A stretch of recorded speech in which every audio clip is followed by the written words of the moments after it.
Episode 3. The Promise in the Ruins. Redemption Revealed. Early.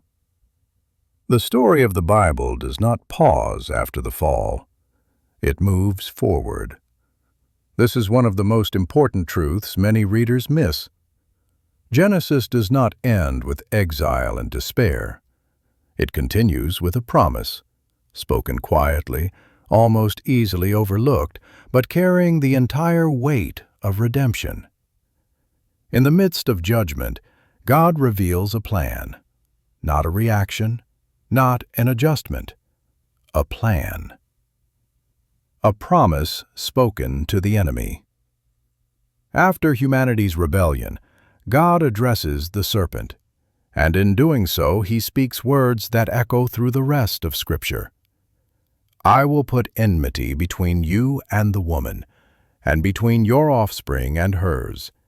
He will crush your head, and you will strike his heel. This moment is often called the first gospel. God does not speak to Adam first. He does not speak to Eve first. He speaks to the enemy. And what he announces is decisive. Evil will not have the final word. The promise is specific. Redemption will come through the seed of the woman. This is unusual language in the ancient world, where lineage is always traced through men. Scripture is already pointing forward, quietly, deliberately, to something different. Someone is coming. He will suffer, but he will win. Judgment that contains hope. What makes this moment remarkable is its timing. Humanity has not repented yet. No sacrifice has been offered. No apology has been spoken. And yet God promises restoration. This reveals something essential about God's nature. Grace is not earned into existence. It flows from who God is. Judgment is real. Consequences remain. But hope is planted immediately. The story does not stall at loss. It bends toward redemption. Covering the shame. After speaking the promise, God does something deeply symbolic. He clothes Adam and Eve. This detail is easy to skim past, but it matters profoundly. The coverings they made for themselves, fig leaves, were insufficient. They addressed appearance, not reality. God replaces them with garments of skin. This requires death. For the first time, blood is shed, not as punishment, not as ritual, but as covering. A pattern is established that will appear again and again throughout Scripture. Sin creates separation, and restoration requires sacrifice. This moment is not about animal skins. It is about substitution. Something innocent dies so that the guilty may be covered. The entire sacrificial system grows out of this seed. The long echo of the promise. From this point forward, Scripture begins tracing a line. Every birth matters. Every genealogy carries tension. Every deliverer raises the same question.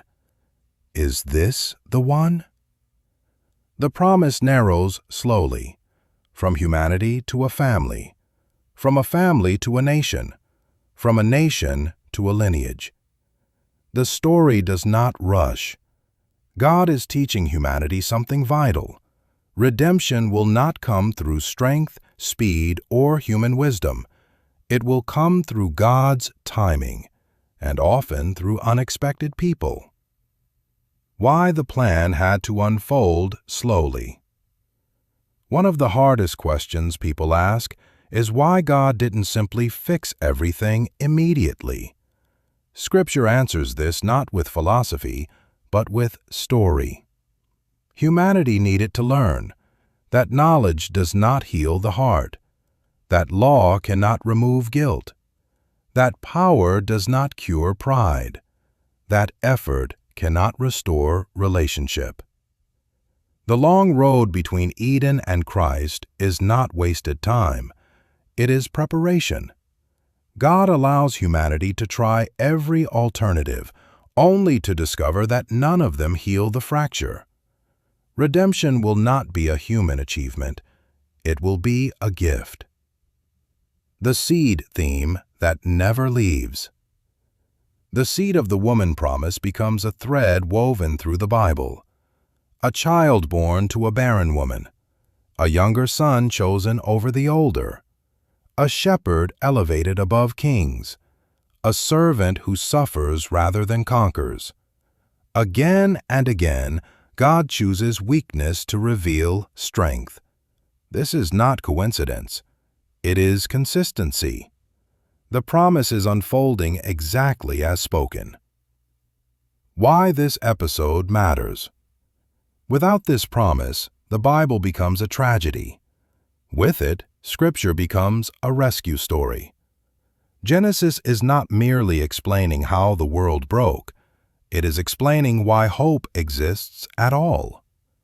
The Bible is not the story of humanity reaching back to God. It is the story of God stepping toward humanity, patiently, deliberately, faithfully. The seed of the woman tells us something profound. Redemption will come from within humanity, but not from human effort alone. God Himself will act. Looking ahead. From this point on, the Bible traces two movements at the same time. Humanity moving further from God, God moving steadily closer to humanity.